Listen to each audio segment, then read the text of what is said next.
پیارے بچوں، آج میں آپ کو ایک بہت ہی دلچسپ کہانی سناؤں گی۔ چلیے کہانی سنتے ہیں۔ ایک دفعہ کا ذکر ہے کہ کسی جنگل میں ایک چڑیا کا گھونسلہ تھا۔ اسی جنگل میں ایک تتلی بھی رہتی تھی۔ تتلی کو اپنے رنگ برنگے پروں پر بہت غرور تھا۔ ایک دن چڑیا آم کی ڈالی پر بیٹھی جھولا جھول رہی تھی اور ساتھ میں گانا بھی گا رہی تھی۔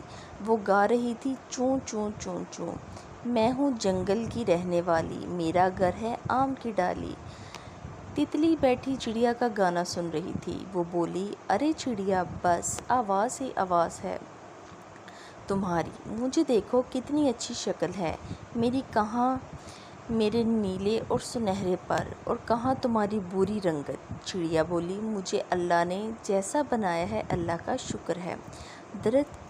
درخت کے نیچے ایک بلی بھی تھی۔ ان کی باتیں سن کر اس کے کان کھڑے ہو گئے۔ چڑیا نے بلی سے کہا، میری آواز زیادہ خوبصورت ہے یا تتلی کی شکل؟ بلی نے کہا، مجھے بوڑھی کو تو نہ تو تتلی کی شکل نظر آتی ہے اور نہ ہی تمہاری آواز سنائی دیتی ہے۔ تم میرے پاس آ کر بیٹھ جاؤ، شاید میں قریب سے تمہاری شکل اور آواز سن سکوں۔ درخت کی ڈالی پر طوطا بیٹھا ہوا تھا۔ وہ یہ باتیں سن کر بہت ہنسا اور بولا، ارے بھی چڑیا، بلی کو نہ تو تمہاری آواز اچھی لگتی ہے اور نہ ہی تتلی کی شکل اچھی لگتی ہے۔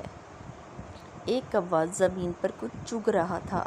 وہ بولا، بلی کو تو تمہاری ایک چیز پسند ہے۔ بلی یہ سن کر بہت خفا ہوئی اور غصے سے بولی، اس جنگل میں کتنے بدتمیز پرندے رہتے ہیں، میں تو تمہیں پیار سے بلا رہی تھی، یہ کہتے ہیں کہ میں تمہیں کھانا چاہتی ہوں۔ یہ سن کر طوطا اور کوا بہت ہنسے۔ کائیں کائیں کائیں کائیں، ٹیں ٹیں ٹیں۔ ابھی کوا اور طوطا دونوں باتیں کر رہے تھے کہ بلی نے موقع پا کر تتلی پر حملہ کرنے لگی، جو کہ پاس بیٹھی تھی۔ تو چڑیا بولی کہ تتلی بہن اٹھ جاؤ۔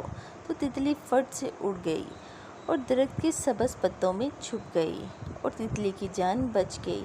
تو تتلی چڑیا کے پاس گئی اور بہت شرمندہ ہوئی اور معافی بھی مانگنے لگی اور بولی، اللہ نے کسی کو بھی بغیر مقصد کے پیدا نہیں کیا۔ پیارے بچوں، اللہ غرور اور تکبر کرنے والوں کو ناپسند کرتا ہے۔